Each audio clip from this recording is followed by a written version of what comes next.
The Administration of Parliament Amendment Bill 2024, which is being scrutinized by MPs on the Legal and Parliamentary Affairs Committee, was referred to them yesterday. MPs on the committee have today interfaced with the move of the bill, Richard Lumu, the Mityana South County Member of Parliament. Lumu told the committee that he intends to amend the Principal Act so that the leader of opposition in Parliament is elected by opposition MPs. The bill also spells out how the LOP is removed from office and how he or she consults opposition political parties in Parliament for the appointment of chairpersons and deputies of standing committees. Lumu says this is intended to improve democracy in Parliament. The amendment seeks to ensure that the leader of opposition represents the views and aspirations of all opposition political parties in the Parliament. This will enhance accountability of the leader of opposition to all political parties. Lumu's bill also introduces other sections in the amendments, which include the appointment of 2 commissioners of Parliament from opposition parties.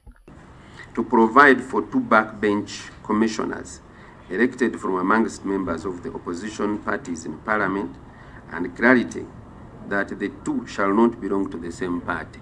Those new amendments have a charge, because having 2 additional commissioners has a charge to our voters' Parliament. Has been breached, we will inform you that your amendments were rejected. But for now, proceed and present them to the committee. The members of the committee raised concerns about the bill contradicting provisions of Article 82, Clause B of the Constitution, which created the office of the leader of opposition in Parliament. The MPs wonder how the election of the LOP would be conducted and who would preside over such an exercise under Lumu's bill. Who is going, for example, to preside over a meeting of all the political parties and opposition members of Parliament in a Parliament to elect? Under which law would that meeting be summoned and by who and the like? He cited the precedent of an election of a LOP between the Honorable Latigo and I believe Sam Juba.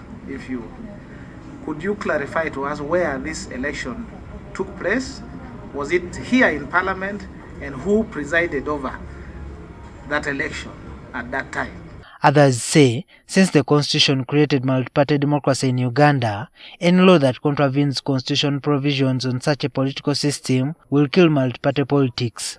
But have you envisaged a situation where you will end up actually killing multipartism under the guise of choosing either a chief whip, choosing a leader of opposition, and the like? Honorable Nwagaba was worried whether what I'm proposing will not kill the opposition. Mr. Chairman, that what I'm providing actually will strengthen the opposition. And I want a very strong opposition. Lumu was not clear when his bill is likely to be effected, if at all it is enacted. What is the fate of the current holder of office? I hope you have understood. Yes, the current leader of the opposition. So when do you want this law to take effect? Because you have not put it here. And in case it takes effect in this Parliament. As if we have put the law in order, everything is proper, it can start in the next Parliament. I have no problem with it. Meanwhile, the leader of opposition in Parliament, Ssenyonyi, says the bill is targeting him as an individual. One, like I've said, I'm not fighting to remain leader of the opposition. I am not the first in this office. I'm not supposed to be the last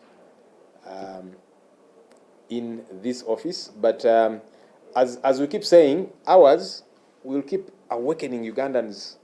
He questions the motive of the bill, which is being peddled as an idea that will strengthen democracy, adding that major opposition parties which were consulted by Lumu rejected it. Nonetheless, even when he went to consult, everybody that he did consult, all the political parties he went to were telling him, no, this is a bad idea. But he has gone ahead with it. So what was the consultation for? The bill is expected to be tabled in Parliament for the second reading on Tuesday next week, processed and passed the same day. Juma Kiria, NTV.